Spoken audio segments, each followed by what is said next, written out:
Hola de nuevo, exploradores de la mente, en Descifrando la Psique. Después de explorar la mentalidad de los campeones, hoy vamos a adentrarnos en una de las ramas más intrigantes y serias de la psicología forense. Esta disciplina es el puente que une la psicología con el sistema legal, aplicando los principios del comportamiento humano para ayudar a resolver crímenes, evaluar la mente de los acusados y garantizar un proceso judicial más justo. Prepárense para entender cómo la mente se convierte en una pieza clave de la justicia. La psicología forense es una especialidad de la psicología que aplica sus conocimientos y métodos para ayudar en asuntos legales y judiciales. Su trabajo no solo se limita a la mente de los criminales, también evalúan a testigos, víctimas y la competencia de un acusado para ser juzgado. El psicólogo forense actúa como un experto imparcial, ofreciendo su opinión profesional a jueces, abogados y jurados. El trabajo de un psicólogo forense es multifacético y vital para el sistema de justicia. 1. Evaluación y competencia. Uno de los roles más comunes es evaluar la competencia de un acusado para ser juzgado. El psicólogo debe determinar si el acusado tiene la capacidad mental para entender los cargos en su contra y para colaborar con su defensa. Si se determina que no es competente, el juicio puede ser pospuesto hasta que se considere que puede participar de manera adecuada. 2. Perfilación criminal. Aunque es un concepto muy popular en las series de televisión, la perfilación criminal es una herramienta compleja que no siempre es decisiva. Un psicólogo forense analiza la escena del crimen y la evidencia para intentar crear un perfil psicológico del perpetrador. El objetivo es proporcionar a los investigadores una idea de las posibles motivaciones, hábitos y características de la persona que están buscando. 3. Testimonio experto. Los psicólogos forenses a menudo son llamados a testificar en la corte. Un experto puede ofrecer su opinión sobre la fiabilidad del testimonio de un testigo ocular, el estado mental de una víctima o la posibilidad de que un acusado sea un reincidente. Su testimonio puede influir significativamente en el resultado de un juicio. 4. Evaluación de la sanidad mental. El concepto de locura en el ámbito legal es complejo y diferente del concepto clínico de enfermedad mental. La sanidad mental se refiere a la capacidad de un acusado para distinguir entre el bien y el mal en el momento del crimen. Un psicólogo forense puede evaluar si el acusado, debido a una enfermedad mental grave, no era consciente de la naturaleza ilegal de sus actos. Veamos un poco más cada una de estas funciones. 1. Evaluación y competencia. La evaluación de la competencia para ser juzgado es un proceso fundamental en la psicología forense.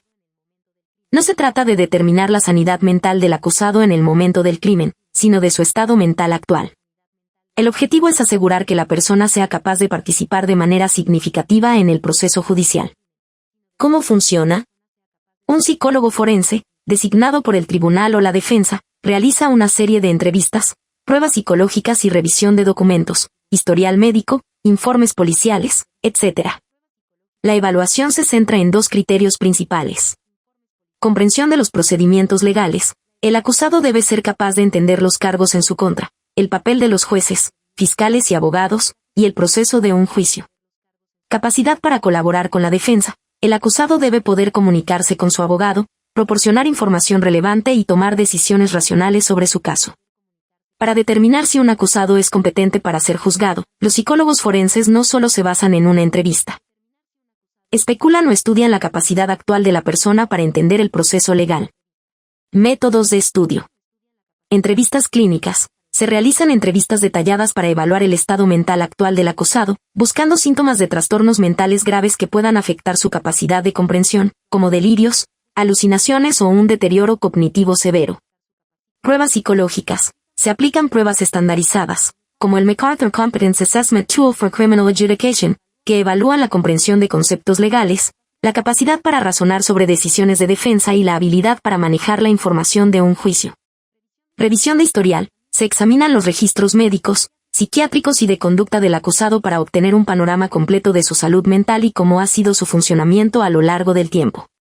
El psicólogo forense no solo busca una enfermedad mental, sino que se pregunta: ¿el acusado tiene una enfermedad mental o un defecto que le impide entender las consecuencias de los procedimientos o que le impide comunicarse con su abogado?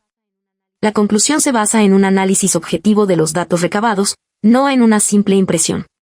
Ejemplo de caso. El caso de Colin Ferguson, el autor de la masacre del ferrocarril de Long Island en 1993, es un ejemplo notable.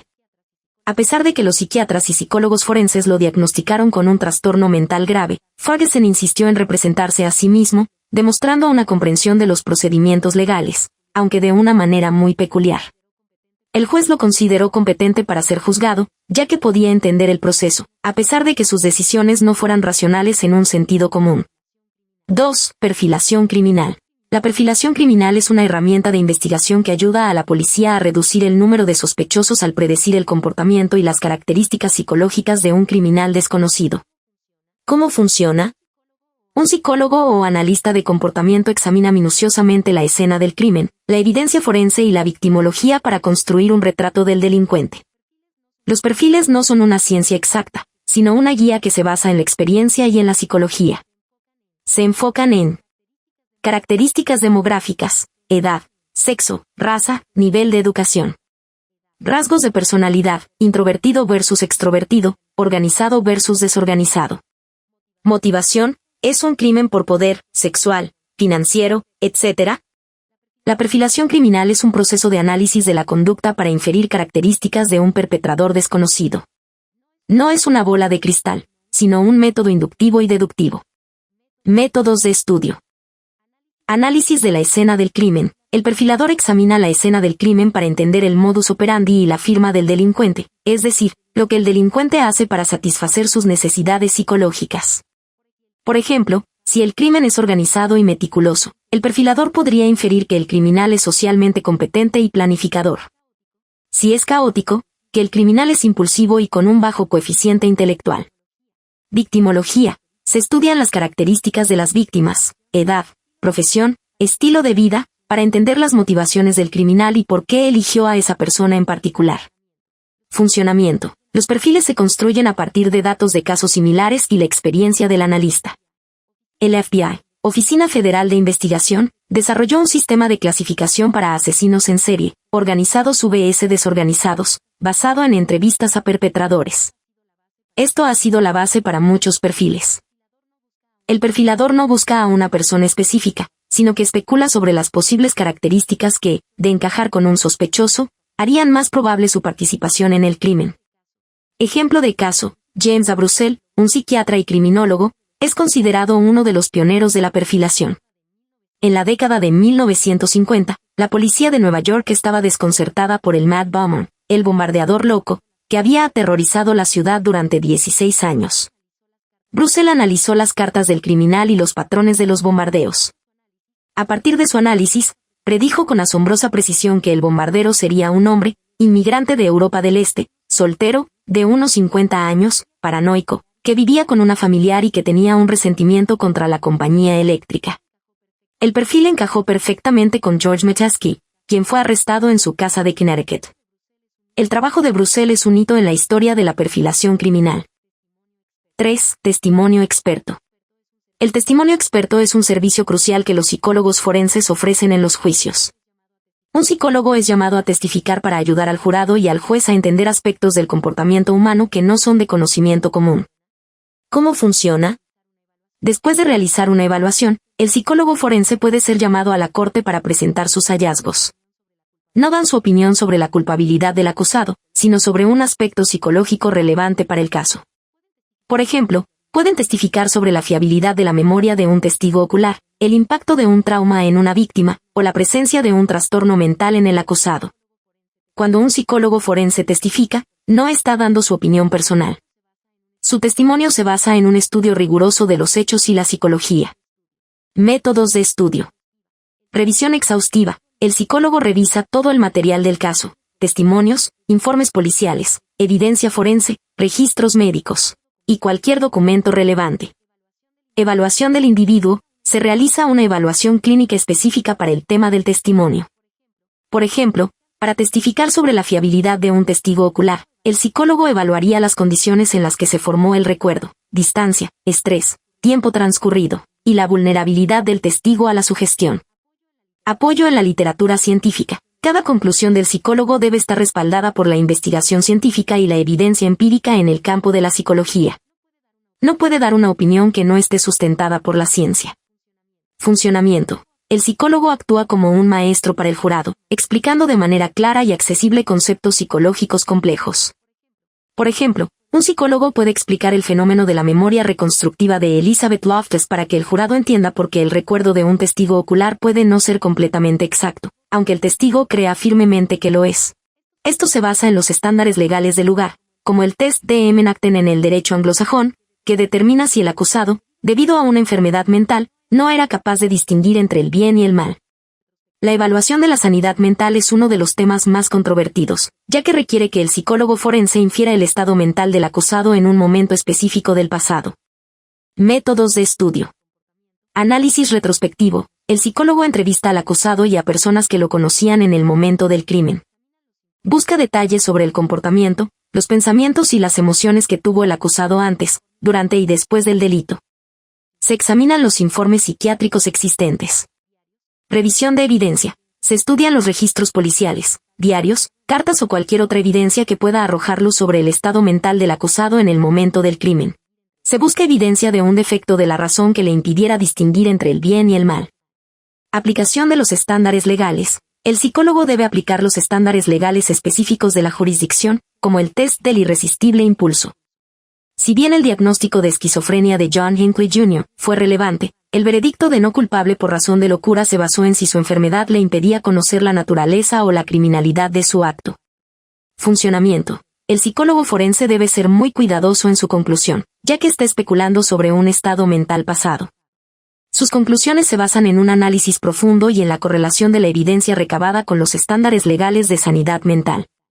No es una certeza, sino un juicio profesional basado en la evidencia disponible. Ejemplo de caso, el caso de John Hinckley Jr., quien intentó asesinar al presidente Ronald Reagan en 1981. Hinckley fue evaluado por múltiples psiquiatras que testificaron que padecía esquizofrenia y que no podía distinguir la realidad de la ficción. Hinckley afirmó que su acto era un intento de impresionar a la actriz Jodie Foster, con quien tenía una obsesión delirante. El jurado lo declaró no culpable por razón de locura, lo que generó un enorme debate público y llevó a una reforma de las leyes de sanidad mental en Estados Unidos. Este caso es un ejemplo clásico de cómo la psicología forense puede influir en el veredicto de un juicio de alto perfil. Veamos algunos casos famosos en los que la psicología forense ayudó. Un ejemplo notable es el caso de Ted Bundy, el famoso asesino en serie. Aunque Bundy fue evaluado por múltiples psiquiatras y psicólogos forenses, siempre se consideró que era competente para ser juzgado.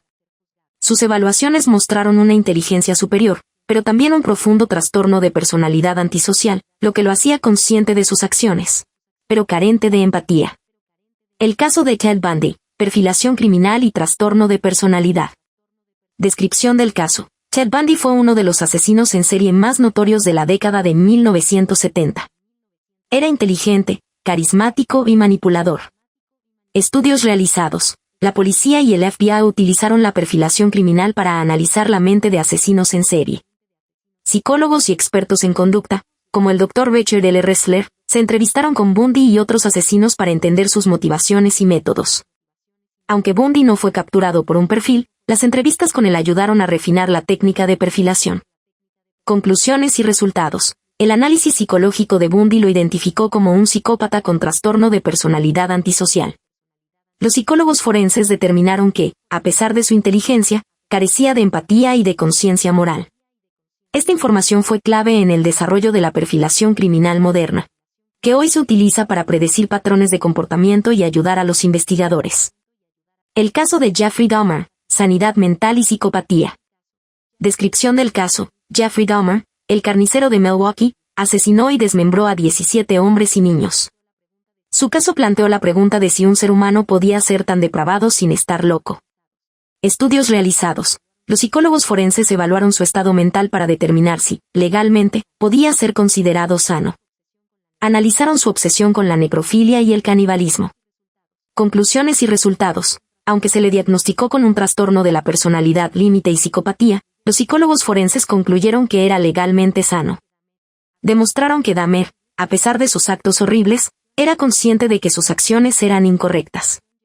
Esta conclusión llevó a su condena, lo que reforzó la idea de que la enfermedad mental clínica no siempre equivale a la locura legal. El caso de Andrea Yates, sanidad mental.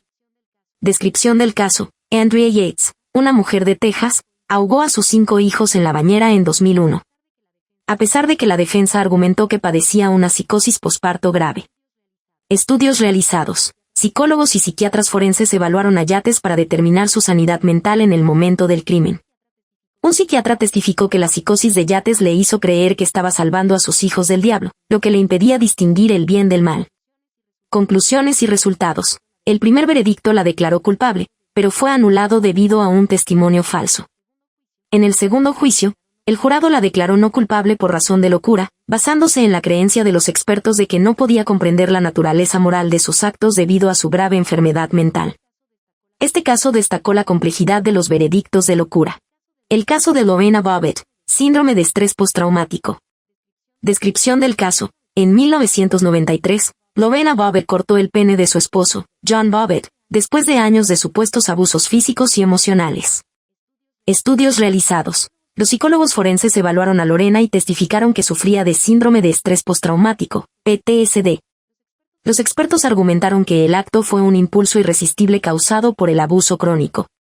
Conclusiones y resultados. El testimonio de los psicólogos forenses fue crucial. El jurado la declaró no culpable por razón de locura temporal, aceptando que el estrés y el trauma que había sufrido la llevaron a un estado mental que le impidió controlar sus acciones en ese momento. Este caso marcó un hito en la consideración del trauma como factor en el sistema legal. La psicología forense nos enseña que el comportamiento humano, incluso en sus formas más extremas, no es aleatorio.